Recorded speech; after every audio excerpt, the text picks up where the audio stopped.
Olá, seja muito bem-vindo, muito bem-vinda aqui no canal. Eu sou a Michelle Brito e neste vídeo de hoje vamos construir juntos, passo a passo, uma API RESTful utilizando as novas versões do Spring Boot 3, Spring Framework 6 e Java 17.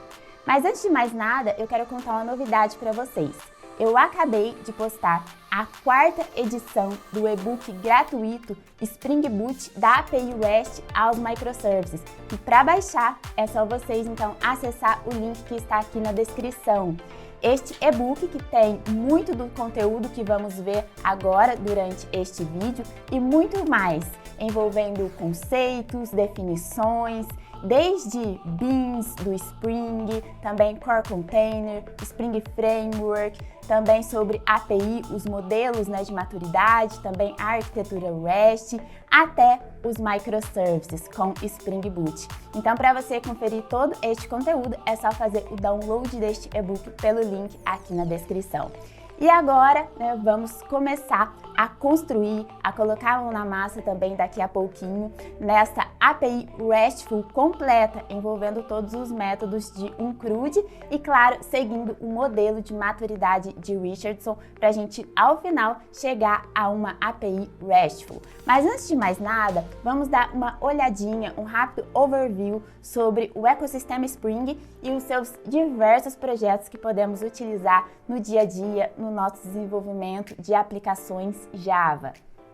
Então, primeiramente, eu quero apresentar aqui para vocês rapidamente e falar um pouquinho sobre o ecossistema Spring, onde o Spring Boot é um dos projetos que fazem parte deste ecossistema como um todo. Então, aqui eu coloquei alguns dos principais projetos que compõem este ecossistema Spring, como, por exemplo, o Spring Boot, que vamos utilizar agora para iniciar, dar o start na nossa API e criar toda essa implementação ao longo deste vídeo. Também o Spring Security, que podemos utilizar, por exemplo, para implementar autenticação e autorização nas nossas aplicações. Spring Cloud, com vários subprojetos, inclusive, que permite com que a gente construa arquiteturas de microservices completas. Spring Data, para trabalharmos com base de dados, diferentes modelos de base de dados. Spring Web, que é o que vamos utilizar para construir a nossa API. Com o ecossistema Spring também, podemos trabalhar com mensagerias, ratios, com cargas e, é claro, aqui embaixo a base do Spring, que é o Spring Framework, que faz tudo isso seja possível. Então, aqui eu só quis demonstrar para vocês que o ecossistema Spring, ele envolve diversos projetos que permite, então, com que a gente explore bastante este ecossistema nas nossas aplicações Java. Desde uma aplicação web, a criação de uma API, como vamos fazer agora, até a criação de uma arquitetura de microservices, por exemplo, trabalhar com eventos, mensagerias, cargas, programação reativa, entre muitas outras coisas. Então, depois também, se vocês tiverem curiosidade, vou deixar no link aqui na descrição a documentação do Spring, que vocês vão poder navegar por esses diversos projetos. E aqui, na sequência, eu citei alguns dos projetos, mas o ecossistema Spring envolve muitos outros, certo? E como eu falei anteriormente, o Spring, o ecossistema Spring, ele tem um projeto que, na verdade, é a base do ecossistema como um todo, que é o Spring Framework, que ele é composto por módulos como Data Access, Web, programação orientada a aspectos, instrumentation, mensagem. E aqui embaixo tem em destaque o Core Container, que tem os seus subprojetos como Beans, Core, Context, entre outros, que realmente é aonde estão as classes, as interfaces, que é a base de todo este ecossistema. E onde também temos a implementação da inversão de controle, utilizando, no caso do Spring, a injeção de dependências. Então, depois também, se vocês quiserem saber mais no detalhe como que funciona todo o Spring Framework, como que funciona todo o ciclo de vida deste Core Container, como que ele lida com cada um de seus beans, é só vocês acessarem o e-book, que está o link aqui na descrição, porque lá vocês vão achar um material, um conteúdo bem detalhado sobre todos esses conceitos e definições. E seguindo aqui, Vamos agora falar rapidamente sobre o Spring Boot, que é um dos projetos, então, que compõe o ecossistema Spring, que podemos utilizar no start de uma aplicação, onde a gente pode criar desde uma aplicação web até cada um dos microservices, por exemplo, que compõem uma arquitetura, de uma forma muito mais rápida, de uma forma simplificada. Por quê? Porque com o Spring Boot, a gente já consegue dar esse start mais rápido, já que não precisamos fazer diversas das configurações iniciais de uma aplicação, como, por exemplo, configurar um dispatcher servlet, também fazer toda a configuração de um servlet container, como o Tomcat ou o Net, fazer todas as configurações XML ou por classes de configuração, para depois a gente iniciar realmente a implementação das regras de negócio. Então, com o Spring Boot, a gente já tem essa facilidade, porque muitas dessas configurações já vêm prontas por default. Claro que podemos aí customizar quando necessário, mas essas configurações, elas já vêm prontas e assim a gente consegue dar o start rapidamente numa aplicação e focar realmente nas nossas regras de negócio aí de cada uma dessas aplicações. Então, de forma bem resumida, o Spring Boot, ele é a soma do Spring Framework, já que ele usa toda a base do ecossistema Spring, que é o Spring Framework por trás.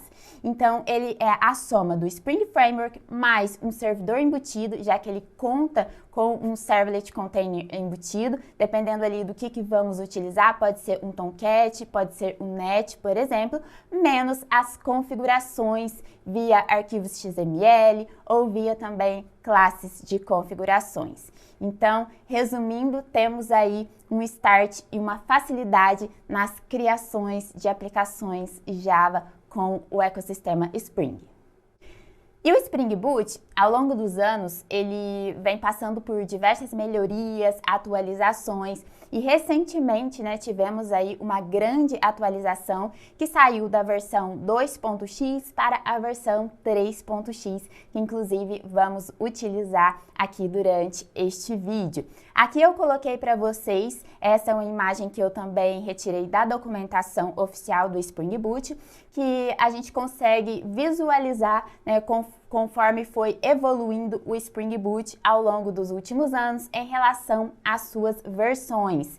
E todas essas flags aqui em verde e amarelo também mostra com relação ao tempo, ao período de suporte, tanto o suporte da comunidade quanto também o suporte comercial do Spring. Isso daqui é só a nível mesmo de curiosidade. E agora então vamos falar um pouco desta versão do Spring Boot 3, essa nova versão que saiu bem recente. Uma das principais mudanças que veio nessa nova versão é com relação à linha de base do Java, onde para você utilizar o Spring Boot 3, você precisa no mínimo estar utilizando o Java 17, que é essa última versão LTS do JDK.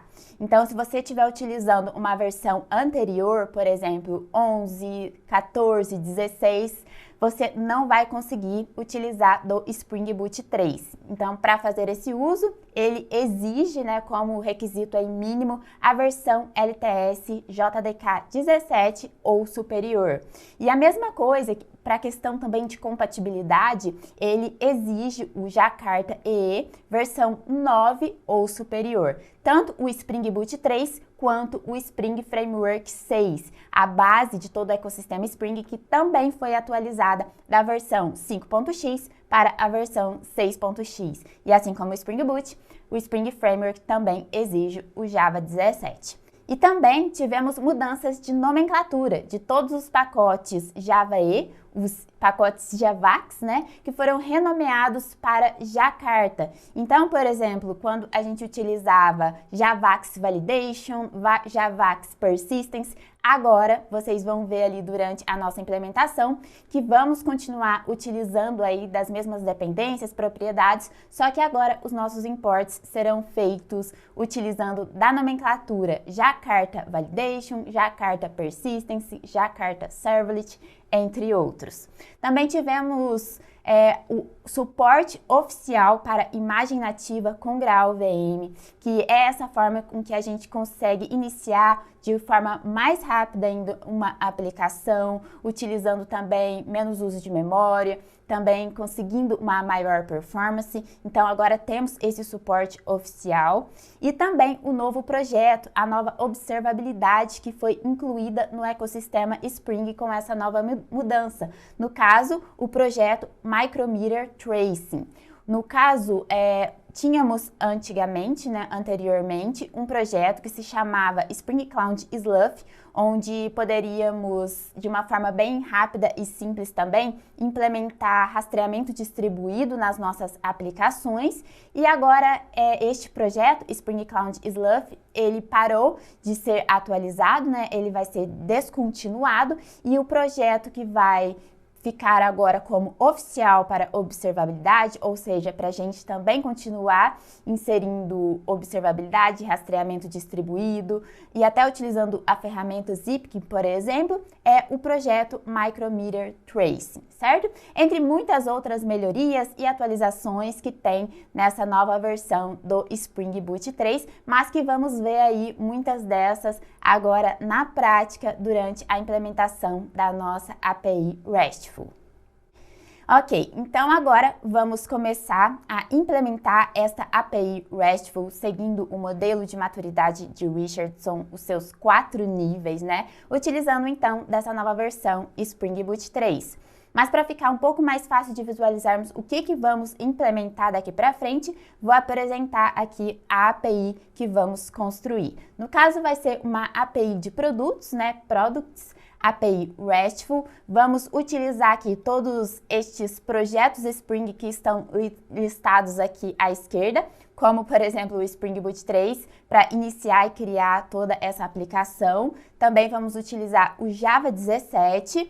Para tornar então essa aplicação web, vamos utilizar do Spring Web MVC, também do Spring Data JPA para trabalharmos então com base de dados, salvar os nossos recursos, entre muitas outras operações. O Spring Validation para fazer ali algumas validações iniciais da nossa API.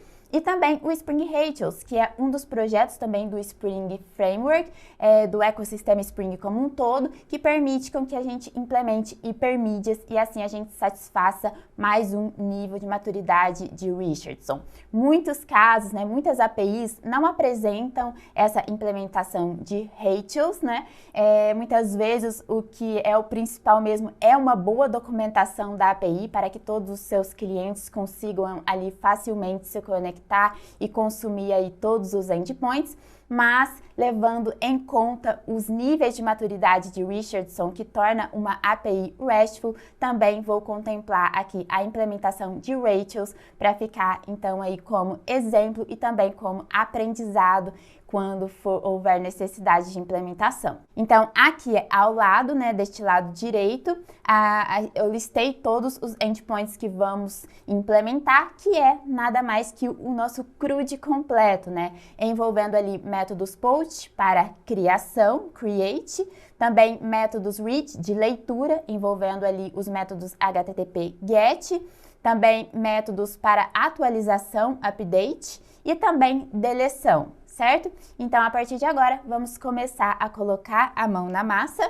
show me the code, e assim a gente vai construir toda essa API RESTful completa. Lembrando que, para quem tiver curiosidade, né, e quiser também se envolver mais sobre esse assunto de APIs, RESTful, todo esse conceito, este modelo arquitetural, né, essa arquitetura REST, principalmente envolvendo também as constraints propostas e definidas por Royal Fielding, e também entender um pouco mais do modelo de maturidade proposto por Leonard Richardson, vocês vão encontrar todo este conteúdo de forma bem detalhada no e-book, na 4ª edição aí, essa versão atualizada 2023, que o link está aqui na descrição.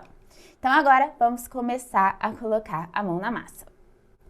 Então, antes de mais nada, né, precisamos estar com o nosso ambiente preparado.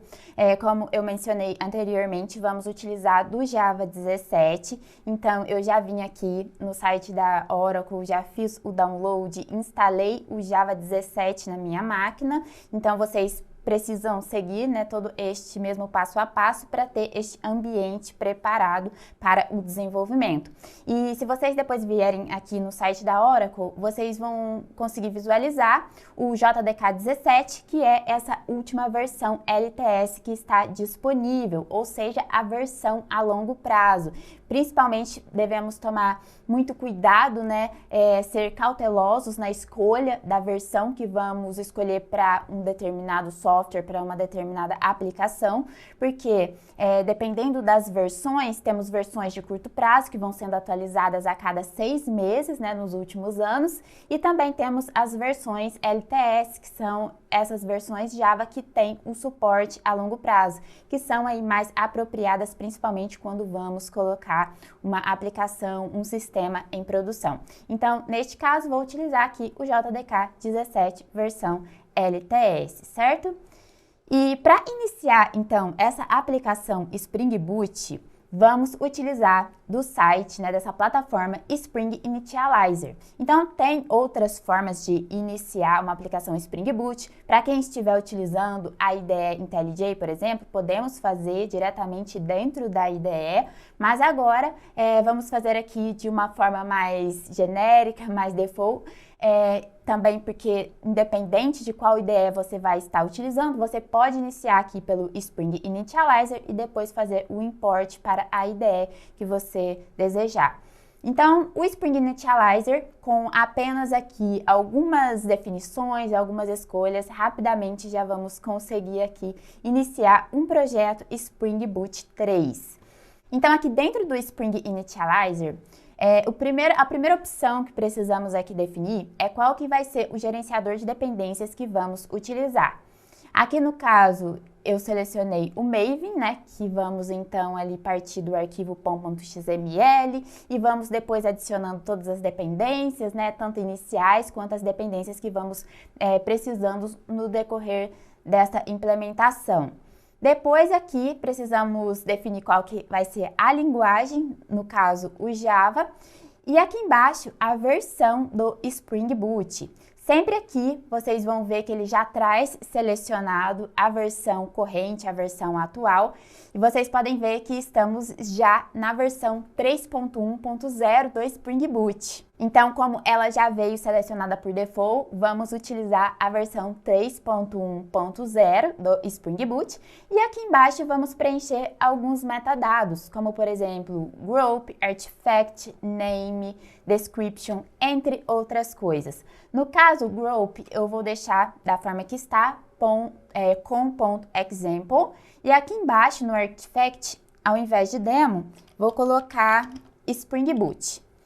Então, assim, ele já mostra qual que vai ser o package completo da nossa aplicação, com .example.spring boot. Aqui, qual que vai ser o tipo de empacotamento, no caso, o jar, né? E aqui embaixo, qual que é a versão do Java que estamos utilizando. Neste caso, o Java 17, certo? Feito isso, agora precisamos selecionar algumas dependências iniciais. E aqui, de uma forma bem simples, a gente já consegue inserir neste projeto algumas dependências que já vamos começar a ter a necessidade desde o começo da implementação. Vou clicar aqui em adicionar dependências. A primeira delas vai ser a dependência Spring Web, já que vamos construir a nossa API RESTful. Aqui na própria descrição deste projeto ele já mostra, né, construção de aplicações web, incluindo RESTful, aplicações utilizando o Spring MVC. Na hora que eu seleciono, ele já me mostra essa dependência aqui na lista de dependências selecionadas. Depois disso, também já vou selecionar a dependência do Spring Data JPA, já que vamos utilizar de um banco de dados SQL, e também já vou adicionar aqui a dependência do Postgres, certo? Driver PostgreSQL. Para quem não quiser baixar, instalar, né, toda a infraestrutura do Postgres na sua máquina, para que você consiga então trabalhar com essa base de dados, pode, por exemplo, como opção, utilizar do H2, que também vai ter o mesmo resultado e é um pouco mais simples. Mas para aproveitar aqui todo este vídeo, né, já vamos trabalhar também com o Postgre. Depois eu deixo o link aí para vocês de tudo que precisa ter, né, para instalado para preparar o ambiente. Bom, e mais uma dependência que vamos inserir é com relação ao validation. Então, vamos utilizar aqui também dessa dependência para incluir ali algumas validações iniciais na nossa API antes de salvarmos um determinado recurso. Então, essas aqui são as dependências iniciais que vamos utilizar. E agora, dentro do Spring Initializer, a gente já consegue ver uma prévia deste projeto, levando em consideração, né, todas as seleções e as opções que a gente definiu aqui anteriormente. Aqui embaixo, em Explorar, se a gente clicar, ele vai me mostrar aqui já, por exemplo, o nosso arquivo pom.xml. Então, a prévia, né, deste arquivo, como que vai ficar. Aqui vocês podem ver que a versão está Spring Boot 3.1.0, já temos aqui a versão Java 17 e aqui embaixo listado todas as dependências iniciais que acabamos de selecionar. O Spring Data JPA, Validation, Web e também a dependência do Postgres. Então vocês podem ver que, por exemplo, estamos utilizando o projeto Spring Data e como estamos fazendo uso do Spring Boot, basta utilizarmos então a dependência Spring Boot Starter Data JPA, que assim a gente já vai poder fazer o uso de todas as dependências deste projeto para fazer as nossas transações, modelagem aí dos nossos dados para a nossa base de dados, certo? Mesma coisa, Spring Boot Starter Validation, vamos poder fazer o uso aí de muitas das anotações para fazer então validações nas nossas classes e, claro, o Spring Boot Starter Web, que torna possível toda a construção da nossa aplicação web, ou seja, da nossa aplicação, da nossa API RESTful, certo? Então, a gente utiliza aí deste simplificador, vamos dizer assim, né, o Spring Boot Starter e a dependência aí com relação a um determinado projeto Spring que vamos inserir na nossa aplicação. Aqui também ele mostra arquivos, guias, referências de documentação com relação ali às dependências que a gente já selecionou anteriormente, então fica a nível de curiosidade para quem quiser se aprofundar ou ver tutoriais, né, sobre cada um desses tópicos. E agora vou voltar aqui, vou fechar e vou clicar no botão para gerar este projeto. E o que vai acontecer? Eu vou fazer o download de um arquivo, né, .zip, e assim, os próximos passos, eu vou precisar descompactar este arquivo na minha máquina e fazer o import para a IDE da sua preferência. No meu caso, vou utilizar o IntelliJ, certo? Então, agora vou gerar aqui este projeto. Você pode ver que já foi iniciado um download. E os próximos passos, vou descompactar, né, este arquivo e também fazer o import para dentro da IDE IntelliJ. Então, aqui já estou numa pastinha, né, onde eu estou colocando todos os projetos Spring, já descompactei, ele já está aqui, Spring Boot, e agora vamos então fazer o import deste projeto para dentro da IDE. Estou utilizando o IntelliJ, File, Open, e agora aqui eu vou abrir este projeto, no caso Spring Boot, que é o nome que eu selecionei anteriormente. Vou selecionar aqui o arquivo pom.xml para ele ser aberto e assim o Maven já vai fazer um download de todas as dependências necessárias. Abrir como um projeto nesta janela. E agora vamos esperar aqui um tempinho para que o Maven consiga então fazer o download, baixar todas as dependências iniciais que a gente selecionou, mas depois vocês vão poder visualizar que além daquelas dependências, se eu não me engano foi 4, né, ou 5 dependências que selecionamos, vão ser baixadas muitas outras dependências. Por quê? Porque uma dependência, ela muitas vezes exige subdependências, né, de outros projetos. Então, ao baixar o Spring Boot, por trás ele também já vai baixar todas as dependências, né, necessárias do Spring Framework, como Beans, Context, entre outros. Então, eu acho que o Maven já terminou. Antes de mais nada, eu vou abrir aqui as libraries E aqui a gente consegue visualizar todas essas dependências que o Maven acabou de baixar e deixar disponível aqui no nosso projeto. Primeiro de tudo, ele está utilizando o Java 17, né, conforme já selecionamos anteriormente. E aqui vocês podem ver que tem muitas dependências que a gente não selecionou, mas que estão disponíveis aqui já na nossa aplicação. Como, por exemplo, dependências com relação a logs, dependências aqui embaixo, todas essas do Spring Boot Starter. Então, vocês podem ver que estamos utilizando certinho a versão 3.1.0. Aqui embaixo também as dependências que eu falei com relação ao Spring Framework, né, que é a base de todo esse ecossistema Spring, como Context, Core, Teste, JDBC, Beans, Aspects, entre outros, todos nas versões, olha, 6.0.9, que é a versão corrente do Spring Framework, certo? Então agora, apenas a nível de curiosidade, depois vocês podem olhar no projeto de vocês, tudo que foi feito o download.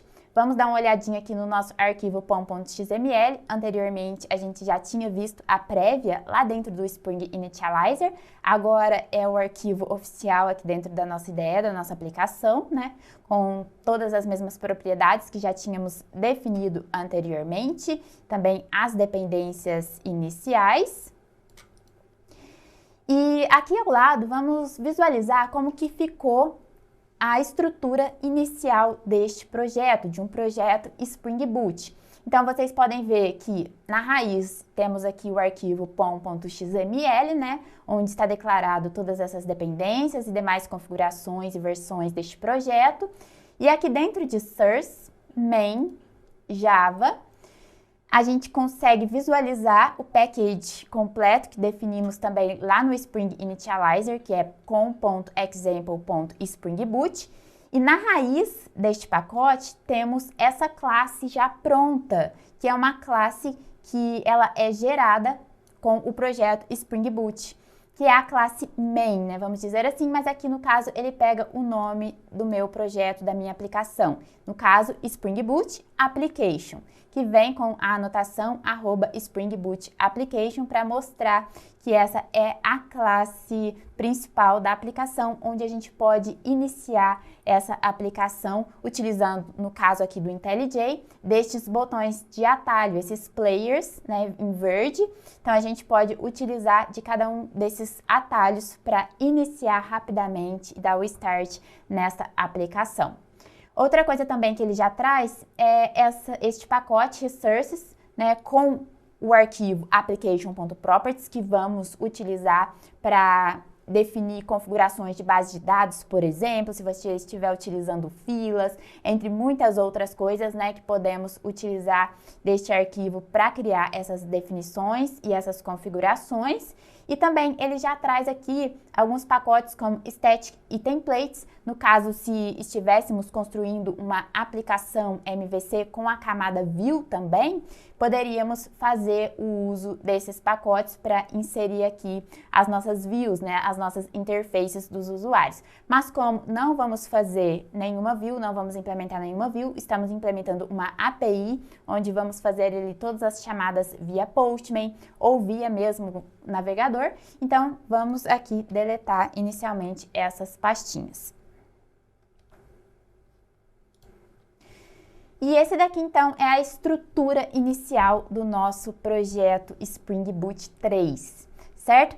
E agora que já temos aí essa estrutura inicial, vamos começar as configurações, como, por exemplo, configuração da base de dados, já que, como temos no arquivo pom.xml a dependência Spring Boot Starter Data JPA, ele, na hora que eu inicio essa aplicação, ele já vai estar esperando uma conexão com uma base de dados.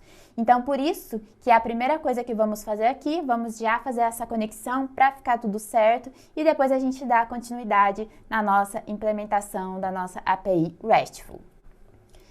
Então, aqui, antes de mais nada, vou mostrar aqui para vocês, abrir aqui o PG Admin, que é o banco de dados, né, que eu vou utilizar e ele utiliza dessa interface PGAdmin para a gente ter acesso aí a todas as bases de dados que são criadas, as tabelas, entre outras coisas. E aqui vocês podem ver que eu já iniciei a base Products API. Então, essa daqui, ela é uma base que já está disponível e depois a gente só vai vir aqui visualizar se todo o mapeamento que a gente vai fazer via código, utilizando do JPA, se ele vai ser criado aqui como tabelas, certo? Por enquanto, o primeiro passo é vocês entrarem, né, na interface e iniciar uma nova base de dados. No caso aqui, vocês vêm em Database, Create, Database, e aqui você coloca o nome que preferir aí para criar a sua base de dados e deixar disponível na sua máquina para que agora, no próximo passo, a gente consiga fazer a conexão com essa base de dados, certo? Então, aqui dentro do Application.Properties, vamos iniciar algumas definições para essa conexão da base de dados Postgres. Primeiro, utilizando aqui do Spring Data Source, né, onde ele já traz aqui alguns atributos que temos que preencher para que essa conexão ela seja realizada. Na primeira linha aqui, temos Spring Data Source URL, ou seja, precisamos passar essa URL de conexão com a nossa base de dados na nossa máquina local, por exemplo, como no meu caso eu estou utilizando, né? Ou em nuvem, ou aonde você estiver utilizando a sua base de dados. No caso aqui, temos que passar a URL default JDBC, Postgres SQL, localhost, né? A porta default aqui da minha máquina para a base de dados é a 5432, e o nome dessa base que eu acabei de criar, que eu mostrei para vocês anteriormente no PGAdmin, no caso Products API. Vamos só conferir aqui se o nome está correto. Products API, tracinho API. Ok, o próximo passo, na linha 2, precisamos definir agora as credenciais para que a nossa aplicação consiga se conectar realmente com a nossa base de dados Postgres. E para isso, ela vai precisar se autenticar, né, com username e password, conforme aí essas credenciais são definidas durante a instalação do Postgres na sua máquina. Então, aqui eu defini que o meu username é Postgres, a minha senha, né, meu password é banco 123 e a gente também utiliza da mesma estrutura do Spring. Spring Data Source username para o username criado e também Spring Data Source password para o nosso password criado para que ele consiga então se autenticar e ter aí essa conexão realizada com sucesso com a nossa base de dados. Aqui embaixo, vamos utilizar, na linha 4, do Spring JPA Hibernate DDL Auto Update. O que significa isso? No caso, podemos utilizar tanto do Create, Update, né?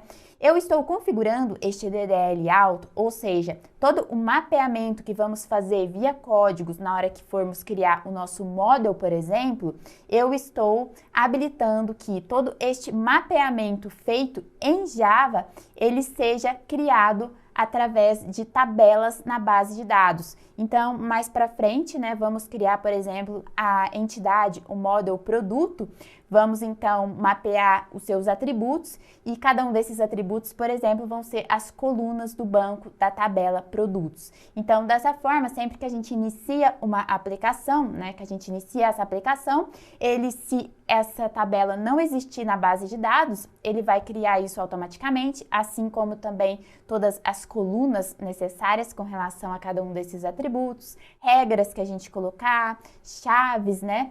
Entre outras coisas. E não só criar, também se fizermos alguma atualização nessa modelagem, ele também já vai contemplar isso lá na nossa base de dados Postgres. Mas é claro que para quem quiser utilizar ferramentas, né, para geração de tabelas, colunas e também até gerar na mão essas tabelas, fica aí a critério de escolha.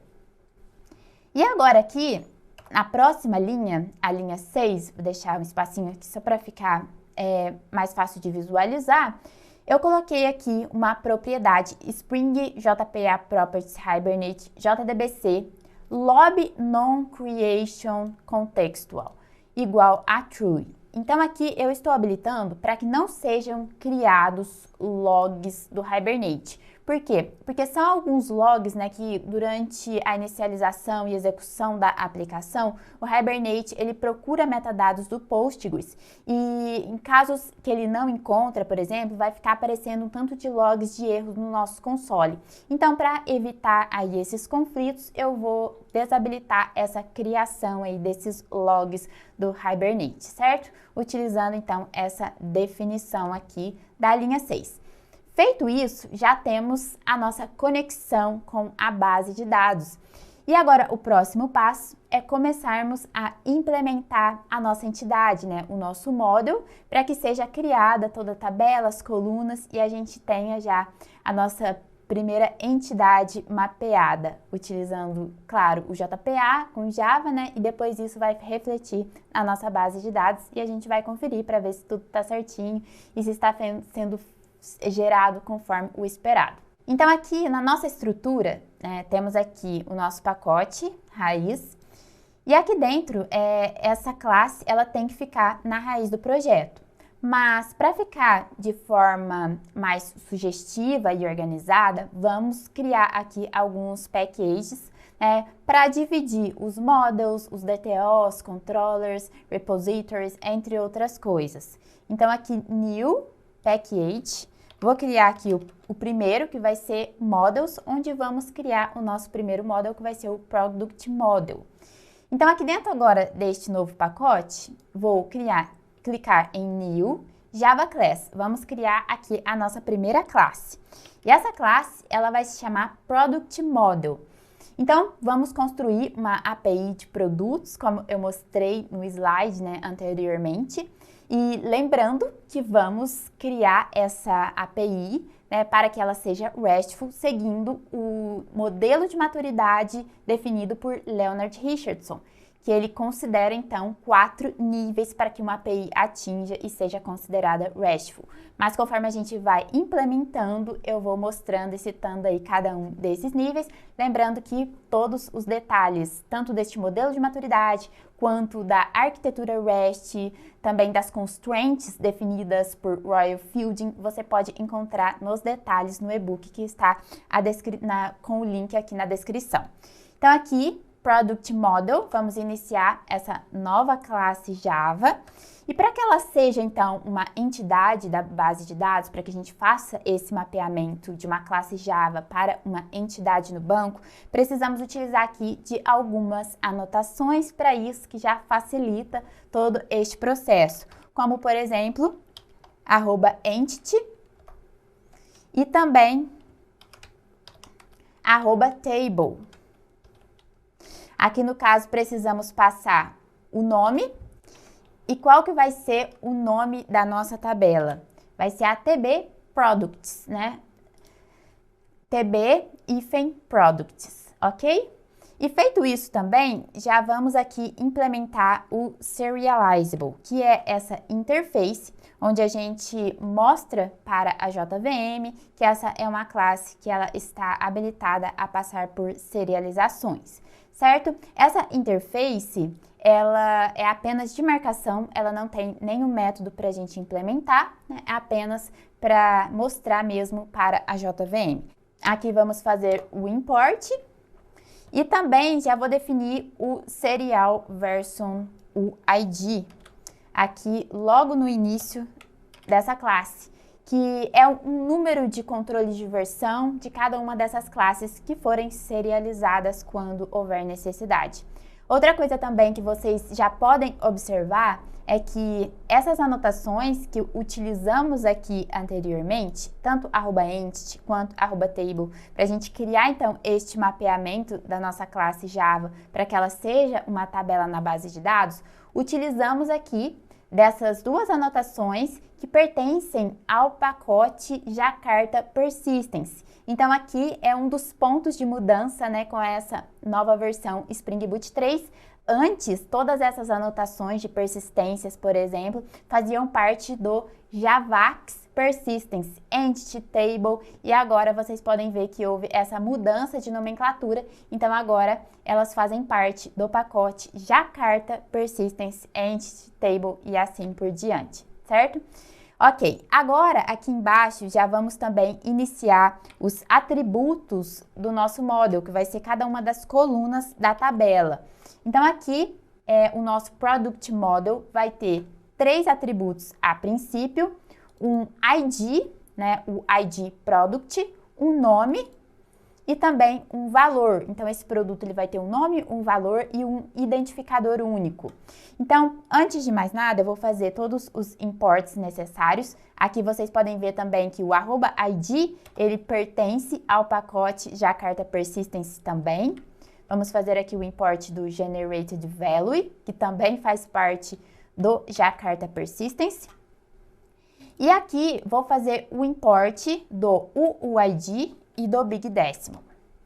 Bom, o nosso identificador, né, que é o ID dessa classe, que vai ser o ID da nossa tabela, como que a gente demonstra isso no nosso mapeamento? Utilizando a anotação @id e também utilizando o @GeneratedValue, essa anotação que permite com que a gente demonstra e defina como que vão ser gerados esses identificadores. No caso, eu coloquei Generation Type Auto, ou seja, eu não vou precisar me importar em iniciar um valor para este ID. Sempre quando formos salvar cada um dos recursos, no caso dos produtos na base de dados, esses IDs eles vão sendo gerados e vão sendo salvos aí cada um desses recursos, certo? Então a gente coloca aí essa autogeração de identificadores.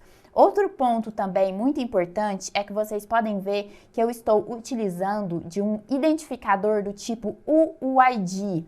Este é um identificador muito utilizado principalmente quando temos arquiteturas distribuídas, como arquiteturas de microservices, por exemplo, que são identificadores distribuídos e muito recomendados principalmente para esse tipo de arquitetura, né? Quando temos aí base de dados por microservices, por exemplo, porque assim a gente evita muitos conflitos, já que os UUIDs, eles são universais, eles podem ser gerados em qualquer local e a gente não vai correr o risco de terem UUIDs semelhantes conforme teria se estivéssemos utilizando de IDs sequenciais. Então, é um ponto de atenção muito importante, principalmente se estamos utilizando de arquiteturas distribuídas.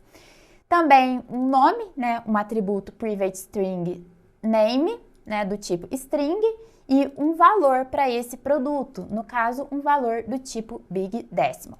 E agora, feito isso, né, tendo já esses atributos iniciais, eu vou gerar os métodos getters e setters para cada um deles. E como aqui a IDE ela já me ajuda, eu só vou selecionar aqui que eu quero gerar os getters e os setters de todos esses atributos e rapidamente ele já vai gerar esses métodos aqui para mim. E agora, então, já temos a classe Product Model, né, com todo o mapeamento JPA feito para que a nossa tabela seja gerada na nossa base de dados. Feito isso, agora eu vou subir a aplicação, lembrando, retomando aqui os passo a passo, já fizemos a conexão com a base de dados, então eu não vou ter nenhum tipo de problema, já que essa aplicação, quando eu der o Start, ela vai encontrar essa base para ela se conectar com todas as credenciais corretas, certo? E como aqui habilitamos para ser gerado já as tabelas, vamos ver se a gente vai ter esse resultado esperado e se vamos conseguir criar o nosso Product Model dentro do nosso Postgres, certo? Então, lembrando, para iniciar essa aplicação, podemos utilizar destes atalhos, né? Aqui também, botão direito do mouse, Run Spring Boot Application. Vou iniciar dessa forma agora, mas temos aí diversas formas de iniciar essa aplicação aqui dentro da IDE IntelliJ. A aplicação rapidamente subiu. Vou voltar aqui só para a gente visualizar, né? Estamos utilizando, então, Spring Boot 3.1.0, Java 17. Vocês podem ver que mesmo não fazendo nenhuma configuração com relação a Servlet Container, como o Tomcat, por exemplo, ele já iniciou um Tomcat, ele já iniciou a nossa aplicação no Tomcat porta default 8080. Então, se a gente estivesse utilizando, por exemplo, o Spring Framework na forma tradicional, sem utilizar o Spring Boot para esse start e a criação dessa aplicação, teríamos, por exemplo, que instalar, preparar todo um servlet container como o Tomcat, por exemplo. Teríamos que empacotar toda a nossa aplicação do tipo WAR, por exemplo, subir essa aplicação dentro do Tomcat e só assim a gente fazer o start aí, conseguir subir essa aplicação depois de muitas configurações. Então, realmente, com o Spring Boot, temos aí toda essa facilidade e também essa rapidez no start de uma aplicação. É claro que como estamos fazendo aqui passo a passo, parte por parte, né, estamos demorando um pouco mais porque eu estou trazendo bastante detalhes de todo esse start, de tudo que está acontecendo. Mas depois que você já tá com essa prática no dia a dia, que já tem este conhecimento, você faz isso, todo esse processo de uma forma muito rápida mesmo. Então, agora que já iniciamos a aplicação, vamos lá no nosso PG Admin, vamos dar um refresh aqui na tabela e olha só, então agora já temos aqui a TB Produtos, certo? Vamos dar uma olhadinha aqui para ver como que está as propriedades dessa TB Produtos. Temos aqui as colunas ID Product do tipo o ID, Name, Value, tá tudo certinho. A nossa chave, né, principal, e entre outros parâmetros e configurações que podemos visualizar nessa interface, certo? Então, a nossa tabela foi criada com sucesso e depois a gente volta aqui para visualizar as persistências que formos fazendo aí depois que implementarmos o nosso método POST para receber estes recursos e salvar nessa base de dados. Certo, então agora que já temos a nossa entidade pronta e mapeada na base de dados, o próximo passo é iniciarmos o nosso repository, porque é dentro dessa interface, né, que vamos utilizar do JPA, que a gente já vai contar com diversos métodos prontos, sem precisarmos implementar cada um deles para, por exemplo, salvar um determinado recurso, obter uma lista de recursos, um determinado recurso através do seu ID, deletar um recurso, atualizar um recurso, entre outras coisas que vamos ver agora na prática, que o JPA traz como essa facilidade. E para ficar também dividido, tudo certinho, vou criar aqui um novo pacote específico para colocarmos os nossos repositories, certo? Então, vai ficar com example Spring Boot.repositories. Ele vai ficar aqui este pacote e dentro deste pacote vamos iniciar uma interface. Vamos selecionar aqui na IDE New Java Class, só que aqui embaixo a gente seleciona Interface, certo? E essa interface vai se chamar Product Repository, certo? Então, para ficar aí bem sugestivo, Product Model, Product Repository, depois Product Controller e assim por diante. Vamos iniciar aqui essa interface. E antes de mais nada, vamos já estender o JPA Repository.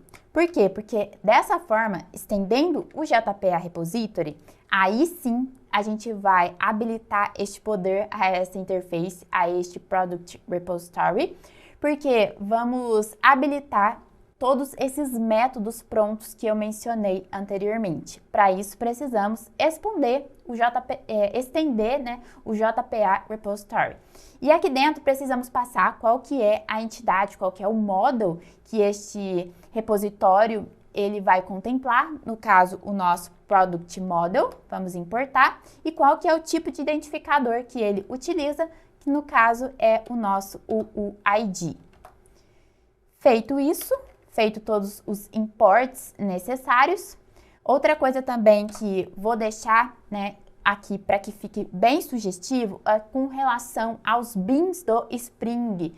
O Spring, ele tem alguns estereótipos onde podemos utilizar de anotações, por exemplo, para definir que uma determinada classe é um bin que ele vai fazer todo este controle, todo este gerenciamento, né? Para que seja possível, então, a gente utilizar da inversão de controle com a injeção de dependência. Então, como é uma classe, uma interface que estamos criando, precisamos mostrar para o Spring Framework, de alguma forma, que tal classe vai ser um bin gerenciado por ele. Se depois vocês quiserem saber mais sobre bins, sobre ciclo de vida de um bin, sobre quais os tipos de bins que temos, né? Também sobre métodos produtores, @bin, entre muitas outras coisas, vocês podem entrar no e-book que está disponível aqui na descrição e também eu vou deixar o link de um vídeo que eu detalhei mais sobre esses assuntos.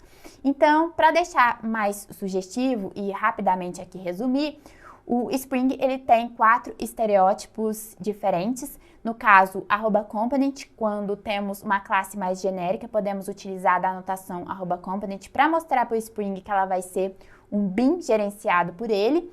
E também temos alguns mais específicos, como por exemplo, classes de serviços, né, que envolve regras de negócio, por exemplo, podemos utilizar da anotação @service para mostrar para o Spring que ela vai ser um bin do tipo service que vai ser gerenciado por ele.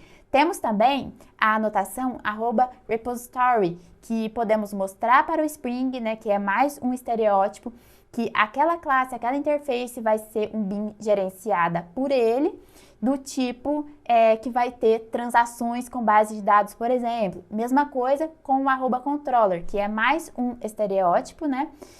Onde a gente mostra para o Spring que ela é uma classe que vai ser gerenciada por ele, mas ali vão ter, por exemplo, endpoints.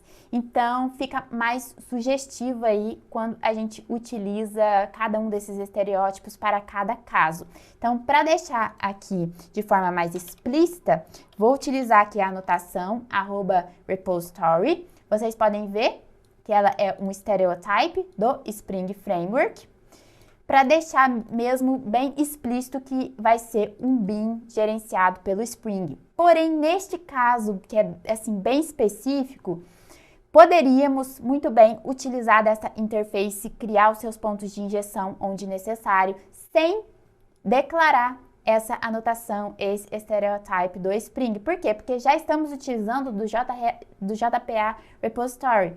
E quando utilizamos do JPA Repository, ele, por default, né, implicitamente, o Spring já reconhece que essa interface vai ser um bin do tipo repositório. Mas, para deixarmos aqui explícito e ficar também como exemplo para vocês, e também ter um exemplo de cada um desses estereótipos do Spring, vamos deixar aqui a anotação @repository, certo? A fim aí de curiosidade.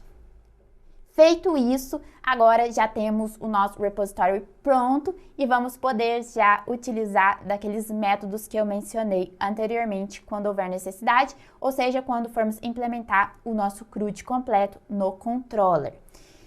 Feito isso, então, o próximo passo é iniciar o nosso controller.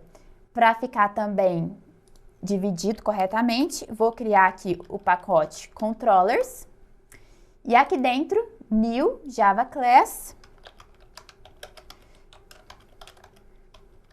product controller. Ela vai ser uma classe mesmo. E product controller, vamos também utilizar um desses estereótipos do Spring, no caso @controller ou @REST controller, que é específico para quando vamos implementar uma API REST. @REST controller. Ela é derivada, né, da anotação @controller, então podemos utilizar o REST Controller para ficar mais sugestivo ainda, que essa é um bin do Spring que tem a implementação de uma API REST, certo?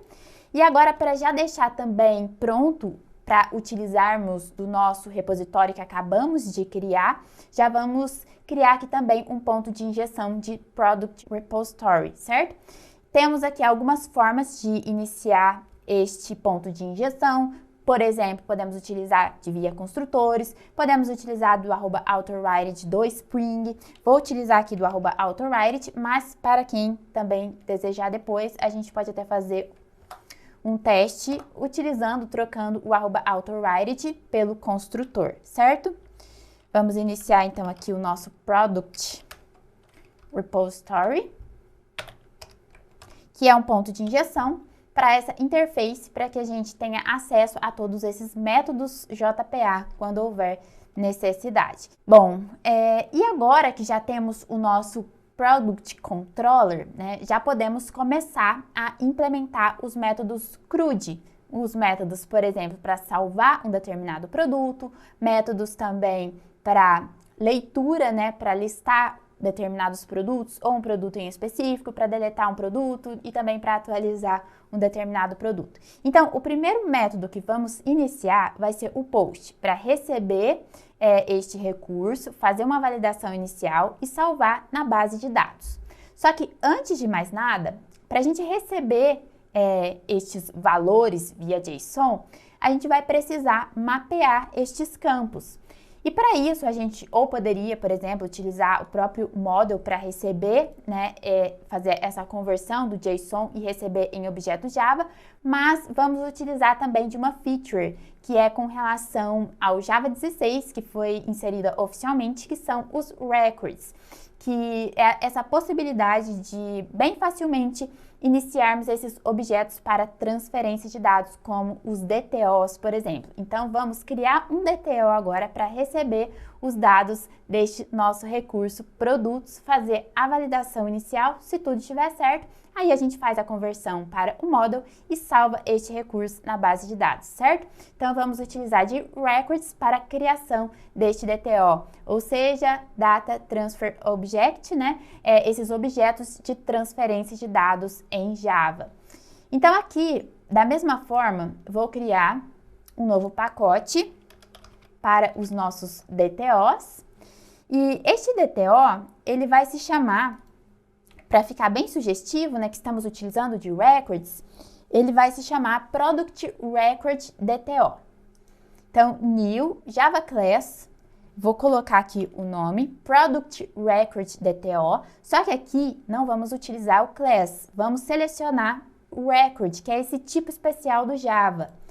Então, vamos iniciar agora este record dentro do nosso pacote DTOs, e vocês podem ver que ao invés de Public Class, agora a gente tem uma nova palavra reservada do Java, que é o Record, Public Record, Product Record DTO. E aqui dentro aqui destes parênteses, a gente já vai iniciar como argumento todos os atributos de produtos que vamos utilizar. Então, no nosso model, a gente tem o ID, o name e o value. Só que lembrando que o ID, a gente não precisa se preocupar porque ele vai ser gerado automaticamente. Então, o que o cliente, né, ele vai enviar para ser salvo na base de dados? Ele vai enviar o nome do produto e também o valor. Então, vamos receber aqui neste DTO estes dois atributos, tanto o nome quanto também o valor. Então, aqui basta iniciarmos o tipo deste atributo e também qual que é o nome deste atributo. No caso, string name e big decimal value. E o records, né, depois, inclusive, vou deixar aqui também um link de um vídeo que eu trouxe aqui no canal, onde eu explorei mais sobre essa nova funcionalidade do Java. Ele já traz vários métodos prontos, como, por exemplo, os métodos getters, métodos como toString, equals, hashcode, construtor também para a gente iniciar já um determinado record. E lembrando que records são imutáveis, ou seja, uma vez criado, a gente não consegue mais alterar os seus valores, certo? Então, por isso que eles não têm métodos setters, apenas os getters que são gerados aí automaticamente. Também não precisamos definir que esses atributos, eles estão privates, porque por default eles já são privados e do tipo final, né, o modificador final. E agora aqui, para já incluir a validação inicial, vamos já inserir algumas anotações de validação, como, por exemplo, o arroba @notBlank. Então, o nome de um produto, né, ele não vai poder ser null, nem branco, né, nenhuma string vazia, por exemplo. Então, vamos utilizar do arroba @notBlank. E o valor, ele vai ser arroba @notNull. Então, não vamos poder receber valores nulos para serem salvos na base de dados. Vocês podem ver que aqui em cima, tanto o notBlank quanto o notNull, utilizamos do pacote Jakarta Validation, que é o antigo Javax Validation, né? Então, teve aí no Spring Boot 3 essa alteração de nomenclatura dos pacotes, né? Então, utilizamos agora do Jakarta Validation Constraints, e aí @notNu, @notBlank, @size, entre muitas outras anotações que podemos utilizar para essas validações, certo? E agora, então, que já temos o nosso Product Record DTO, vamos começar a implementar o nosso método POST dentro do nosso Product Controller, para a gente receber, então, todos estes atributos para serem salvos na base de dados. Então, aqui, para não ficar um vídeo muito cansativo, né, eu já vou colar esses métodos, né, porque senão eu vou ficar muito tempo digitando, e eu prefiro colar e ir comentando cada linha por linha, cada um dos parâmetros das definições que a gente está fazendo, certo? Então, aqui, este é o primeiro método, o nosso POST, certo? Coloquei o nome como Save Product. Ele vai ser o método POST HTTP. Aqui, antes de mais nada, vou fazer todos os imports, para que não fique tudo vermelho, né? A ideia é fique acusando que precisamos fazer esses imports. E agora a gente vai comentando aí cada uma dessas anotações, cada um desses atributos, dessas propriedades que estão sendo utilizadas para implementar este método POST. Vamos expandir aqui. Ok. Então, retomando, estamos criando uma API RESTful, seguindo o modelo de maturidade de Leonard Richardson, onde ele definiu 4 níveis para que uma API seja considerada RESTful. O primeiro nível é que a API ela utilize do protocolo HTTP. Segundo nível, né, que no caso o nível 0 é que ela utilize o protocolo HTTP e o nível 1 é que ela tenha recursos bem definidos e o correto uso das URIs. Ou seja, precisamos, na hora que a gente for definir cada uma das URIs, desses recursos, utilizar, por exemplo, de substantivos para que ele fique dentro dos padrões aí e que ele contemple, né, cada um desse nível proposto aí neste modelo de maturidade. Então, vocês podem ver que estamos utilizando do protocolo HTTP, inclusive já estamos utilizando de cada um dos seus métodos, que compõem mais um dos níveis, né, desse modelo de maturidade. Então, aqui, por exemplo, na hora que formos definir cada um desses recursos, formos construir a nossa URI, já estamos utilizando da melhor prática de um substantivo para referenciar a este recurso que vamos receber aqui neste método da API. Bom, o outro nível de maturidade, né, o nível 2 do modelo, é que a gente utilize os métodos HTTP de forma semântica, ou seja, quando vamos utilizar um método para salvar, né, um determinado recurso, precisamos utilizar um POST. Se a gente quer apenas listar leitura desses recursos, temos que utilizar o método apropriado para isso, que é o método GET. Se queremos deletar um recurso, tem o método específico para isso, que é o método delete. Para atualizar, o método put e assim por diante. Então, vamos utilizar os métodos HTTP de forma semântica e também ter os retornos adequados para cada um dos casos. E, ao final, vamos implementar também ratios, que são essas hipermídias que permitem a navegabilidade entre os recursos da API. Mas, por enquanto, aqui, né, já estamos utilizando do protocolo HTTP, já estamos aqui definindo recursos da maneira correta, utilizando de forma semântica os métodos HTTP também, então praticamente já estamos satisfazendo aí 3 dos níveis do modelo de maturidade de Richardson. Bom, então seguindo aqui, na linha 21, eu estou utilizando o @post mapping, onde eu estou passando a URI. Na hora que recebermos um post vindo aí do cliente, este método ele vai ser acionado para responder aí a essa requisição. E agora aqui na linha 22, a gente vai iniciar este método em si, public. Este daqui vai ser o retorno deste método, no caso um response entity do tipo product model, que vamos retornar aí este model que vai ser criado e salvo na base de dados. O método se chama save product. E esse método, o que ele recebe? ele vai receber como corpo da solicitação HTTP, né, via post, ele vai receber como corpo, por isso que temos que anotar aqui com @requestBuddy, o nosso Product Record DTO. E aqui, então, já fizemos o mapeamento, né, desses dados anteriormente. E o que contempla esse record? Ele vai receber, então, o nome e o valor, né, através aqui de objetos Java. E para que essa validação que fizemos também anteriormente, ela realmente entre em vigor, precisamos incluir aqui no início do método a anotação @valid, porque se a gente apenas colocar essas anotações de validação aqui no nosso record DTO e não colocar este @valid, nenhuma validação vai ser feita, né? E não vamos ter o resultado esperado. Então, precisamos lembrar de anotar o nosso Product Record DTO com @valid para que essa validação ela realmente seja feita. E o nosso @valid também faz parte do Jakarta Validation, certo? Ok, então seguindo aqui, o que vamos fazer inicialmente quando recebermos um determinado Record DTO? Primeiro de tudo, vamos iniciar um Product Model, né? Porque, na verdade, vamos salvar na base de dados o model, não o DTO. O DTO é apenas aí para a gente receber, né? Que está vindo no corpo da requisição um JSON, a gente fazer aí essa serialização para um objeto Java, fazer essas validações iniciais, mas depois de feito todo esse passo a passo inicial, a gente vai precisar transformar, né, converter o nosso DTO para model, para que o nosso model seja salvo na base de dados.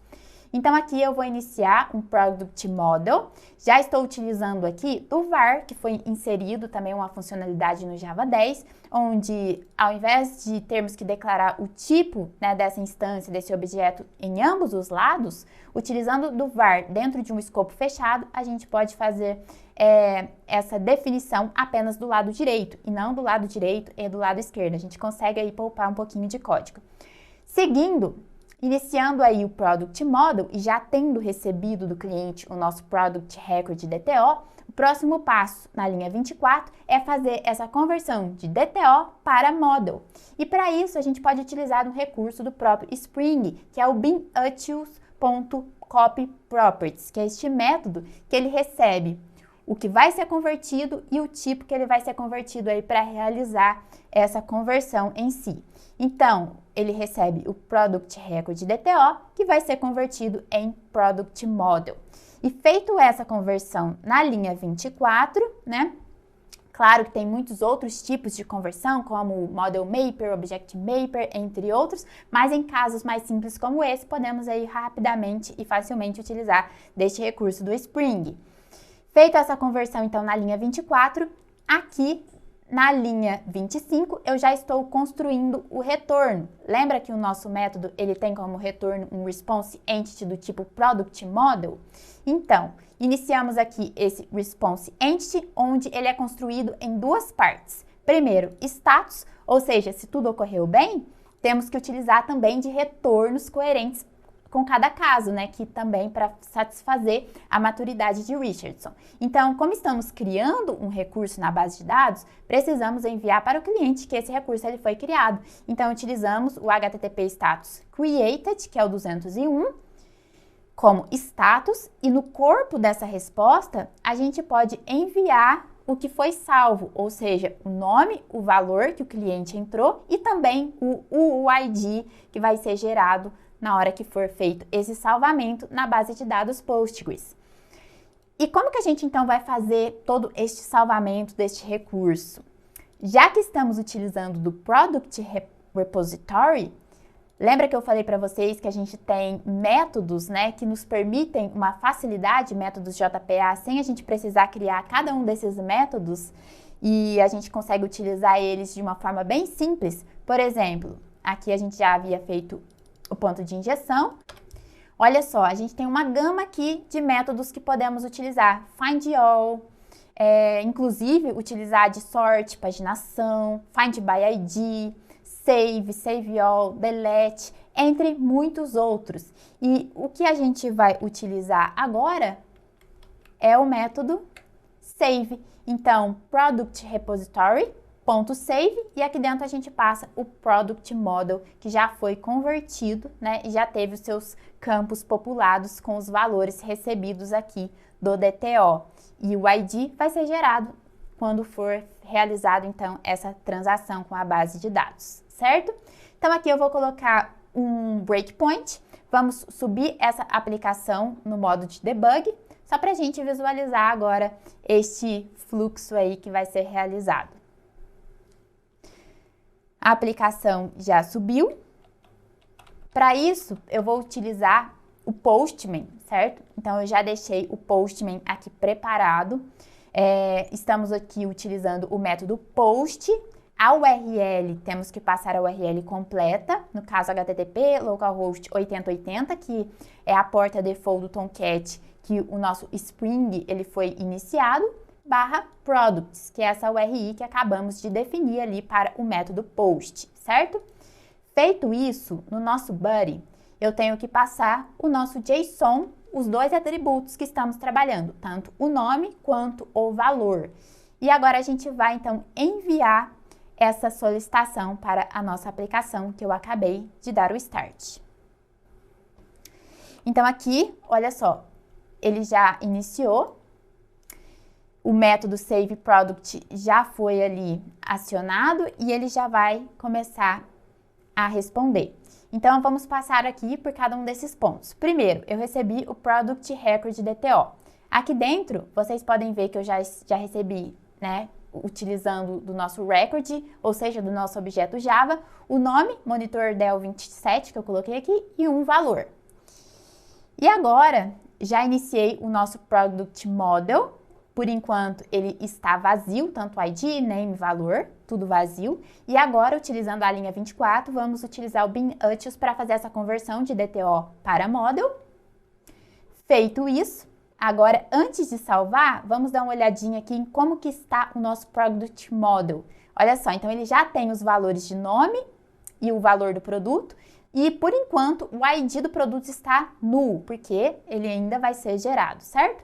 E agora vamos finalizar esse fluxo, vou voltar aqui no Postman e olha só, como retorno, 201 created, ok, então foi criado o nosso recurso com sucesso, o ID também já foi gerado, tudo certinho, o nome e o valor, então tudo certo.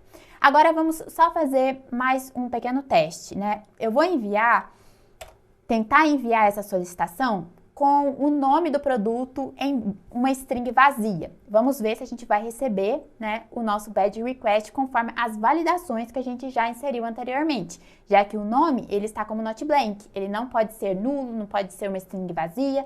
Vamos ver como que vai ter este retorno. Olha só, badge request, né, então a gente não conseguiu salvar. E mesma coisa, agora eu vou colocar um determinado nome e depois a gente coloca como null o valor. Vou colocar aqui lavadora LG, mudar aqui o valor, no caso o valor vamos colocar null, vamos tentar enviar, badge request, porque precisamos passar aqui um valor, né, certinho para que a gente consiga realmente salvar. Então, a nossa validação que fizemos anteriormente no nosso record está funcionando conforme o esperado. Vamos colocar aqui 3.500 e agora vamos tentar salvar aí este novo produto. Agora sim, a validação foi feita corretamente. A gente recebe aqui no Product Record DTO o nome e o valor. Iniciamos aqui o Product Model, fazemos a conversão, salvamos o produto. E recebemos aqui 201 created lavadora com o seu UID específico, certo? Então, prontinho, o nosso método post já está pronto. E agora, para dar sequência no nosso CRUD, vamos implementar os métodos de leitura, tanto o método getAll para listar a lista de produtos e também o getOne.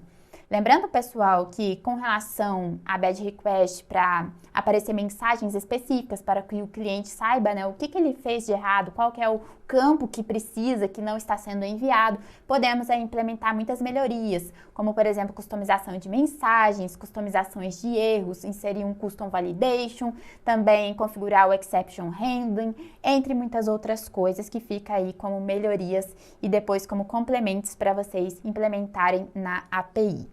Agora, seguindo aqui, vamos para o próximo método, que vai ser, primeiramente, o método getAll. Esse método getAll, ele vai listar todos os produtos que temos salvo na base. Então, antes de mais nada, ele vai ser um método get, que é o método de leitura, para a gente seguir a semântica dos métodos HTTP, né? Então, ele é o método get. Ele também vai ser acionado com o URI /products public.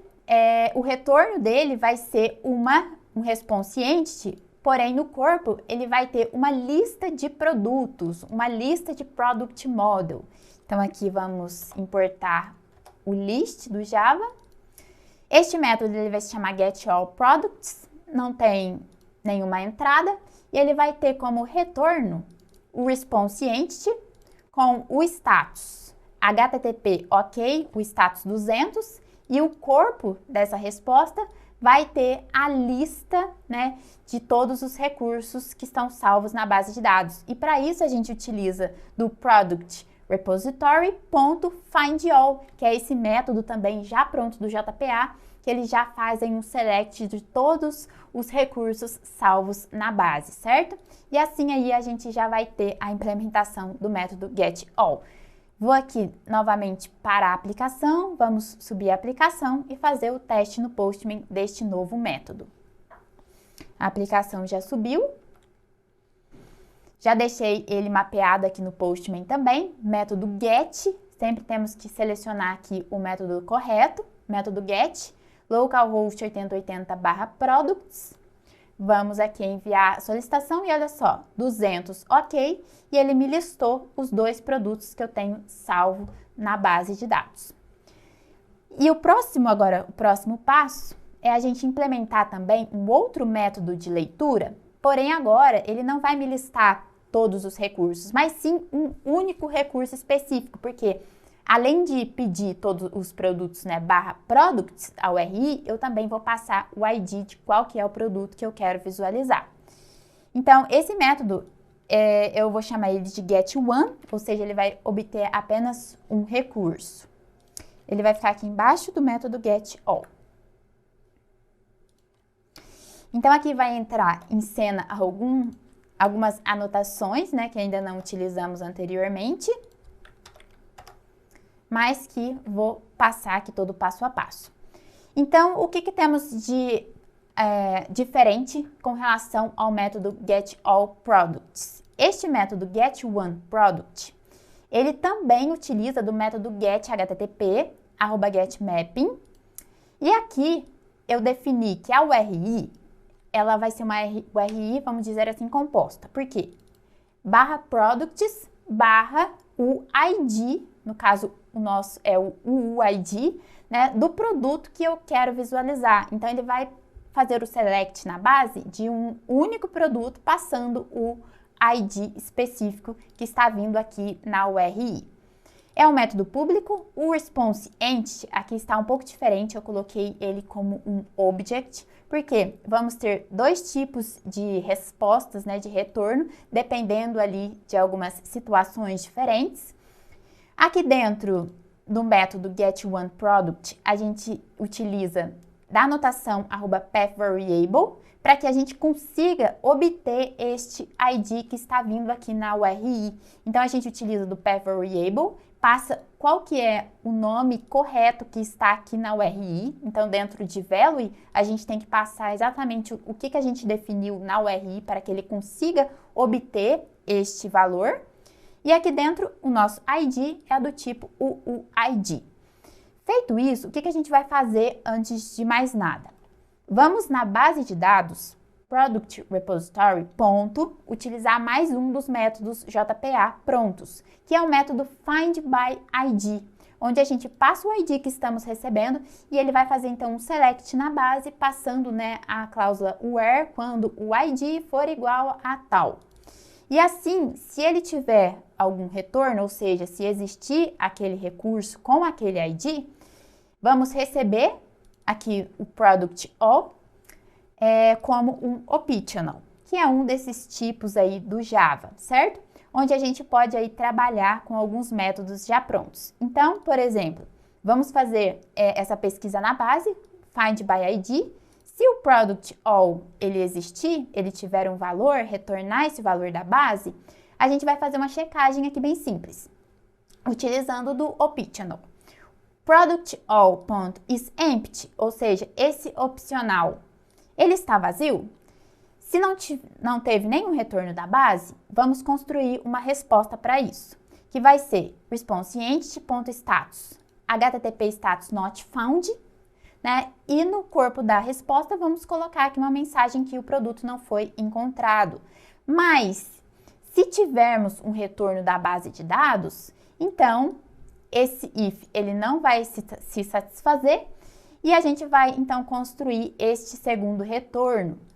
ResponseEntity.status http ok, né, o status 200, e no corpo dessa resposta vamos passar aqui o produto. E como estamos recebendo da base um opcional, precisamos aqui utilizar do ponto get para a gente retornar este produto model para o cliente. Certo, então agora, né, o nosso Get One Product está pronto. Lembrando, pessoal, que depois, para fazer aí outras tratativas, podemos utilizar de classes, né, de validações, de customizações para isso. Por enquanto, vamos fazer dessa forma, já que estamos tratando de retornos, então nada mais coerente do que fazer esses retornos, essa construção desses retornos aqui dentro do próprio controller. Vou aqui para a aplicação e subir ela novamente, só para a gente testar este método getOne, que é um método também de leitura. A aplicação já subiu. E aqui, vou pegar esse de baixo aqui. Um desses IDs, né, que a gente já salvou anteriormente. E agora, neste novo mapeamento do método getOne, passamos aqui a URI completa, /products, o ID que a gente quer obter. Vou passar ele aqui, enviar a solicitação, ok. Ele me retornou apenas os dados deste recurso específico. Ok, depois a gente vai deletar este recurso e aí a gente vai tentar fazer a visualização deste recurso e aí a gente vai ver que ele vai retornar que ele não existe. Por enquanto, já está funcionando conforme o esperado. E agora vamos continuar na implementação da nossa API RESTful, o nosso CRUD completo. Então já temos aqui métodos de criação e de leitura.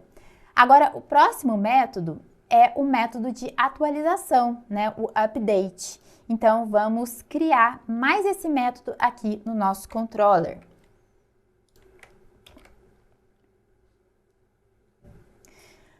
O método PUT, né, Update Product, ele é muito parecido com o que acabamos de implementar, que é o Get One Product. Primeiro, porque na URI precisamos passar, além do /products, precisamos também definir, passar qual que é o ID daquele recurso que a gente quer atualizar. Porque se esse recurso não existir, a gente não tem nem o que fazer, né? Ele já vai fazer ali uma pesquisa inicial, se esse recurso não existir, a gente apenas devolve para o cliente que não tem como atualizar, porque o produto que ele quer atualizar não existe na base.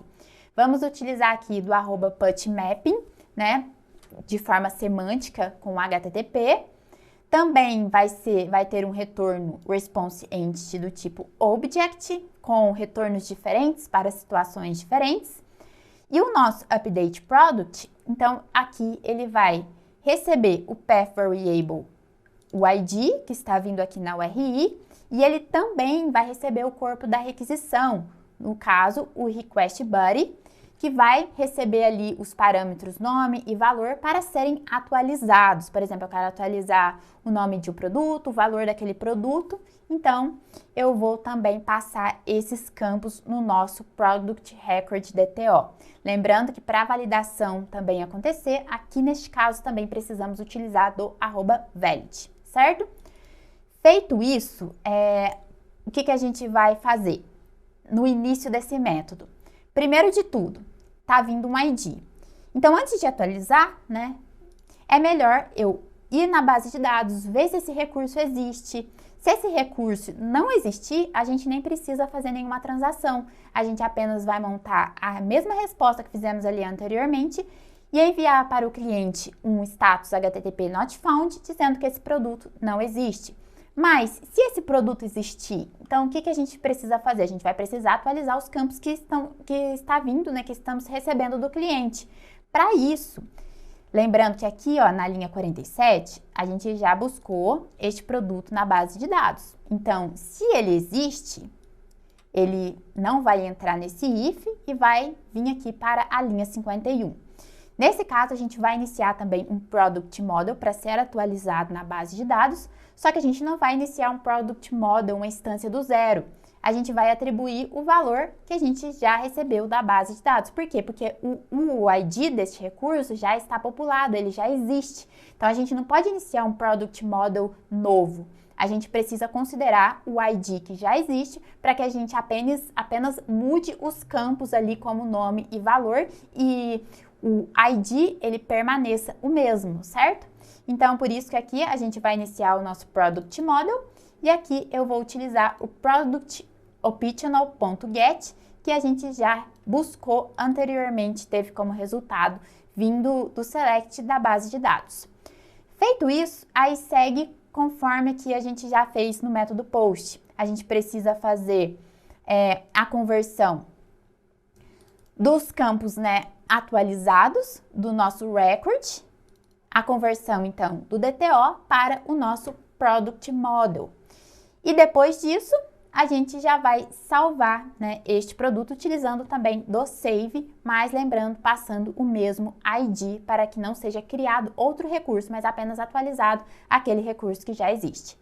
E como resposta, a gente vai montar também o Response Entity Status OK, e no corpo vamos enviar o resultado aí dessa transação do banco de dados com esses campos, né, já atualizados. Feito isso, pessoal, vamos aqui parar a aplicação. Vou colocar aqui um breakpoint, só para a gente visualizar. E agora aqui no Postman, eu vou obter o ID, que é da nossa lavadora. Aqui na atualização.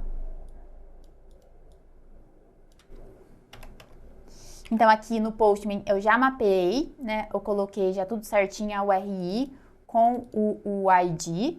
O método put já está selecionado. E agora no corpo, a gente também vai precisar passar tanto um nome quanto um valor. Então, o nome qual que era? Era a lavadora LG. Primeiro, vamos tentar ver se a nossa validação está funcionando. Vou tentar enviar a atualização deste recurso com o nome vazio. Bad request, né? Não consegui, então a validação está ok. Agora, então, eu vou colocar aqui lavadora LG atualizada. Vamos alterar aqui o preço, colocar aqui uma promoção, 1.500. Vamos enviar agora para ver se este recurso ele vai ser salvo. Então, vamos ver. Pesquisou na base de dados para ver se realmente este recurso ele existe com relação a esse ID. Então, assim é a estrutura do optional. Olha só, ele vem dentro de valor. Aí, por isso que a gente tem sempre que utilizar o ponto .get para obter o valor do opcional. Então, existe, ela já tem o ID, nome, valor, tudo certinho. Então, ele não vai entrar nesse if, ele já vai cair aqui embaixo. Vamos iniciar o nosso Product Model. Product Model vai ter esses valores ainda antigos. E agora vamos fazer a conversão para que ele contemple os valores novos. A lavadora LG atualizada 1500, certo? Vamos aqui finalizar o fluxo, voltar aqui no Postman e olha só, tive como retorno, né, os dados agora atualizados deste recurso. Agora, se a gente utilizar, por exemplo, o getAll, olha só, ele já me traz, né, esses dados atualizados, getAll, getOne, porque ele vai na base e ele já tem esses valores atualizados. Tudo quase pronto, agora só falta implementarmos o nosso método delete para que a gente finalize o nosso CRUD, certo? Que é o método referente à deleção de um determinado recurso.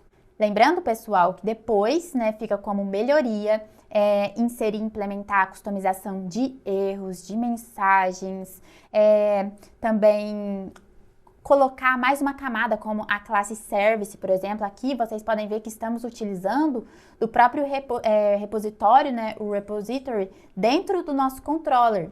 E uma boa prática, principalmente quando vai sendo inserida regras de negócio, é que a gente utilize para intermediar essas duas camadas o nosso service, certo? Então depois aí fica como dicas de melhorias e continuidade no estudo. E agora aqui, ao final, o método delete. Então a estrutura dele vai ser muito parecida com as demais, né? Primeiro, ele tem uma anotação HTTP específica para ele, que é o @deleteMapping, né, conforme seguindo aí a semântica. A URI vai ser a mesma dos métodos de atualização e também do método getOne, porque vamos ter que passar qual que é o ID que vai ser deletado, qual que é o recurso que vai ser deletado. E aqui ele vai receber o path variable, o nosso ID que está sendo passado aqui na URI. Então, a primeira coisa que vamos fazer vai ser pesquisar na base para ver se esse produto ele existe para ser deletado, né? Porque se ele não existir, vamos enviar para o cliente que este produto não existe. Mas se ele existir, aí o que a gente pode fazer? Utilizar do delete do próprio JPA. Então, aqui, vou só dar um espaço para mostrar aqui para vocês. Na hora que eu coloco ponto delete, eu posso passar aqui a entidade toda, posso utilizar também em determinados casos quando houver necessidade do delete all, também delete by ID, entre outros métodos aqui prontos, né, JPA que temos para ser utilizados quando necessários. Então, vou utilizar aqui do método delete, né, e aqui dentro a gente passa qual que vai ser essa entidade que eu acabei de buscar do banco de dados como um opcional, por isso que eu preciso utilizar o ponto .get para passar ali este product model para ser deletado. Feito isso, vamos retornar aqui o status, mesma coisa, status e corpo da resposta, dizendo que um produto foi deletado com sucesso. Novamente aqui, vou parar a aplicação, vamos subir a aplicação com essas novas alterações e testar este método, né, lá no nosso Postman. Então, conforme fiz com os demais, eu já mapeei aqui no Postman o método delete, então já está aqui a URI completa, selecionei aqui delete e agora aqui eu só preciso passar qual que vai ser o ID do recurso que eu quero deletar. Então aqui vou enviar, é o recurso a lavadora aqui que eu acabei de atualizar. Então vamos deletar este recurso. Produto deletado com sucesso. Agora vamos imaginar que eu quero deletar, tentar deletar ele novamente, mas ele não existe mais na base, porque ele já foi deletado.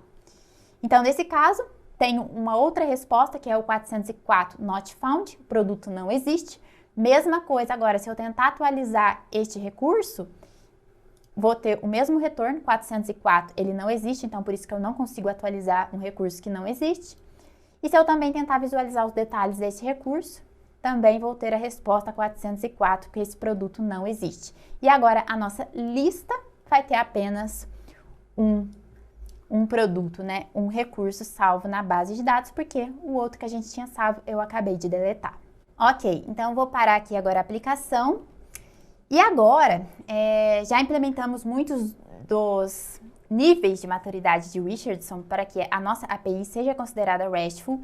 E o último nível, né, que é o nível de hipermídias, onde não é tão frequente que a gente visualiza isso, principalmente no dia a dia, né, no mercado, mas de acordo com o modelo de maturidade de Richardson, para uma API ser considerada RESTful, ela deve apresentar, então, essas hipermídias, essa navegabilidade entre os recursos.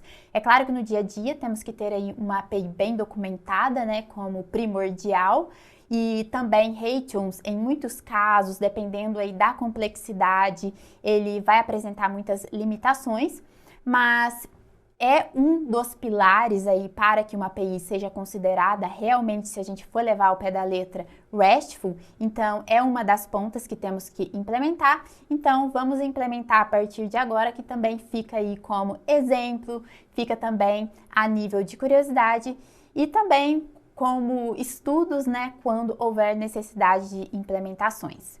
Então, agora, para a gente tornar esta API e ela utilizar de HTTPs, né, ela ter essas hipermídias, essa navegabilidade entre os recursos, vamos utilizar de um projeto também Spring para isso, específico para isso, que é o Spring HTTPs, que eu até mostrei para vocês anteriormente lá no início do vídeo. E para a gente então fazer o uso dessas classes, né, e métodos, a gente vai precisar inserir aqui no arquivo pom.xml mais uma dependência.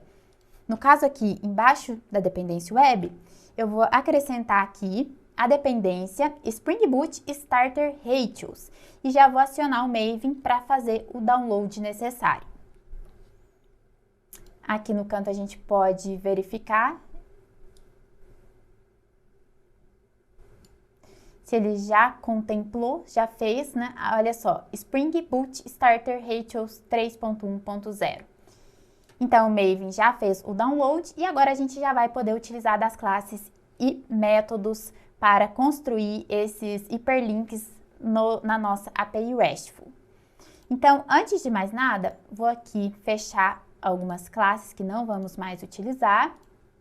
Vou deixar aqui aberta o nosso Product Model. Então, uma das classes que podemos utilizar, né, com relação a HTTPs, vamos precisar implementar dentro do nosso Product Model. Por quê? Porque nos métodos do controller, no nosso CRUD, o que estamos retornando para o cliente aqui quando temos esses métodos de leitura, tanto o getAll quanto o getOne? Estamos retornando o nosso Product Model. Então, para ele ter essa navegabilidade, a gente vai precisar implementar HTTPs no nosso Product Model, certo? Então, para isso, a gente vai utilizar do Representation Model, né, que é com relação a HTTPs. Então, vamos estender essa classe.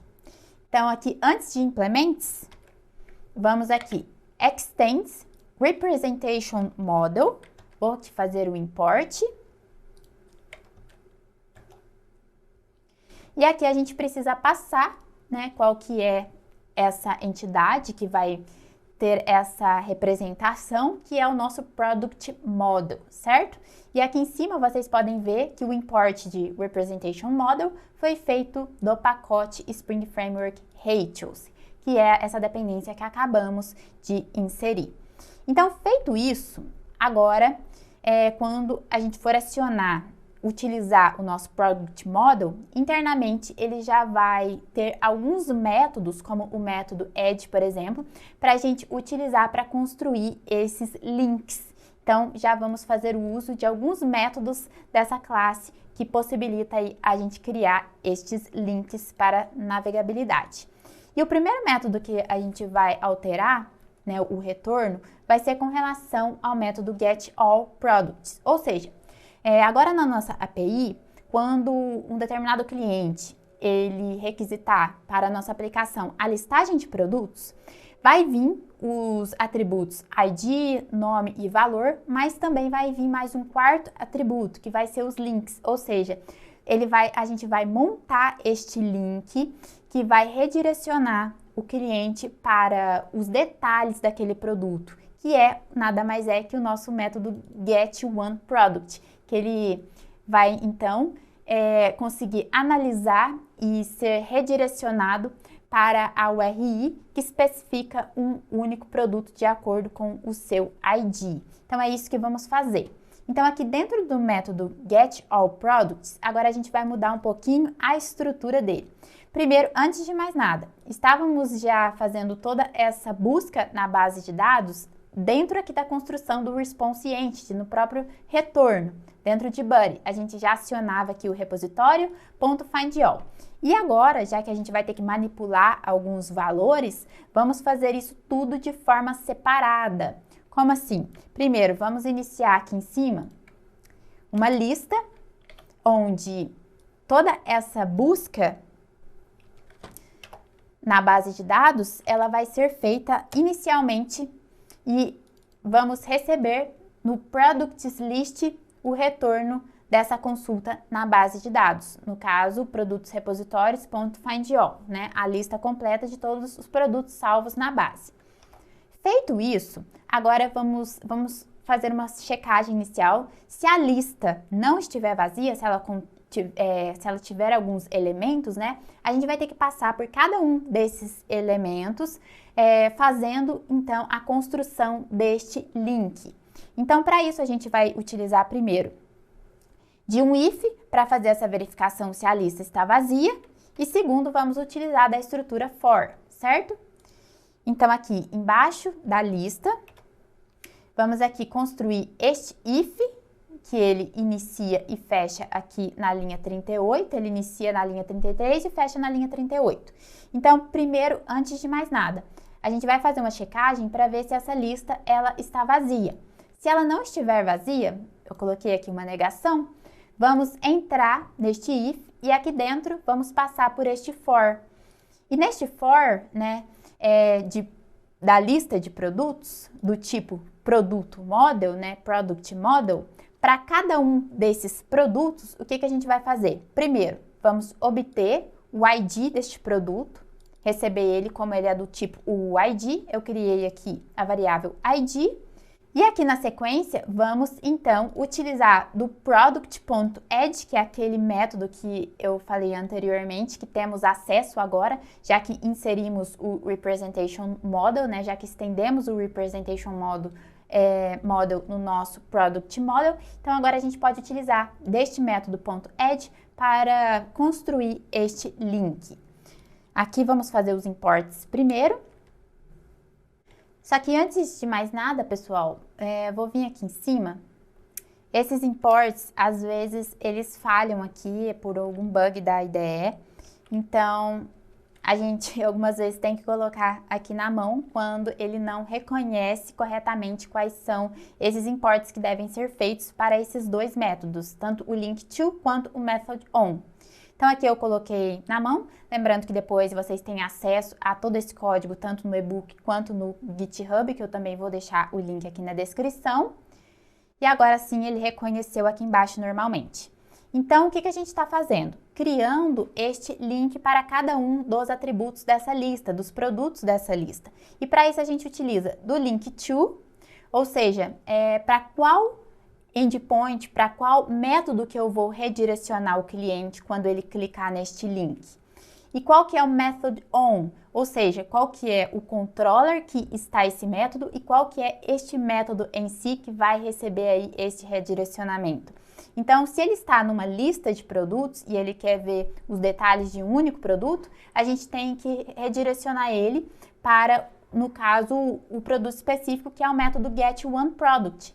Então, aqui dentro de method on, a gente primeiro define qual que é o controller que está esse método, no caso nosso é productController.class, e aqui na frente o nome deste método que temos aqui embaixo, que é o getOneProduct, certo? E aqui dentro, como esse método ele recebe um ID, a gente precisa passar este ID que estamos recebendo aqui de cada um desses produtos que estão sendo aí iterados pelo for. E ao final aqui a gente utiliza o if self-rel, que é um método que ele vai mostrar que ele vai então ser redirecionado para cada um de seus produtos em si. E aqui também eu fiz de forma separada, né, para ficar mais sugestivo, fácil de visualizar, conforme a didática, mas toda essa construção, no caso, para obter o product.getIdProduct, a gente poderia fazer tudo isso aqui dentro mesmo, certo? Isso daqui eu só fiz separado para ficar visualmente mais fácil da gente ver o que está acontecendo. E feito isso, o que eu vou fazer aqui ao final? Vamos construir a resposta responseEntity.status ok, e no corpo da resposta a gente vai passar a lista de produtos, que agora, se ela não estiver vazia, ela vai ter aí a construção de cada um dos links para cada um dos recursos. Vou agora subir a aplicação e a gente vai fazer essa chamada para ver se vamos ter este resultado esperado. Vamos aqui no Postman. Olha só, antes esse era o resultado para um único recurso, esses 3 atributos. E agora, olha só, temos um quarto atributo aqui, que no caso é o link. Então, ele mostra que é o link para o próprio recurso em si, os detalhes desse recurso, e o href, ele mostra toda a URI que eu posso ser redirecionado para me ver, então, esses detalhes deste recurso, deste produto. Certo? Se a gente colocar aqui mais um recurso, vou de novo salvar a lavadora, só para a gente ter dois recursos aqui na lista. Olha só, então ele vai montar essa URL para cada um desses recursos. Aqui ao final, vocês podem ver que tem o ID, né, específico do produto 1, que é o 515 o final. Aqui o segundo produto, final 99 na URI, então tudo ok. E agora, para ficar também coerente, vamos implementar o contrário no método getOneProduct, ou seja, quando eu estiver solicitando os detalhes de um determinado recurso, ao invés de termos apenas os 3 atributos, ele também vai me mostrar um link se eu quiser navegar para ver a lista de todos os produtos, por exemplo. Então, aqui dentro do nosso método getOne, a gente vai fazer apenas uma pequena alteração. No caso, vamos utilizar o mesmo método add, que utilizamos aqui anteriormente, product add. Aqui, antes de enviar a resposta para o cliente, vamos construir o link. Só que ao invés agora de referenciarmos o getOne, vamos referenciar o método getAllProducts. Certo? Que ele vai ser redirecionado de um produto específico para a listagem de todos os produtos. Novamente, vamos subir a aplicação com essa nova alteração. E agora vamos vir aqui no Postman. Vou obter aqui o ID de um dos recursos. Vim aqui no getOne.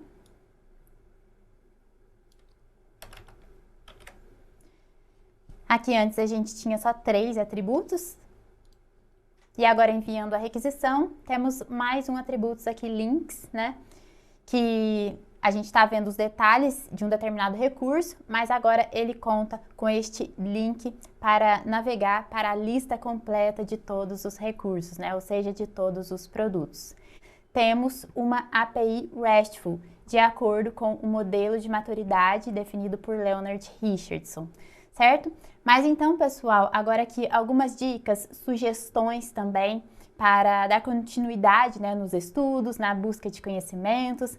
Também seria melhorar a API, incluindo paginação nos métodos aqui de listagem de todos os produtos, né? Incluir também filtros para deixar essa listagem mais dinâmica para o cliente. Inserir também customizações de erros, inserir também a camada service conforme vão surgindo novas regras de negócio, né? Também colocar a camada service, criar os bins do tipo @service, entre outras coisas. E se for trabalhar também com datas, lembrar de manter a padronização de datas.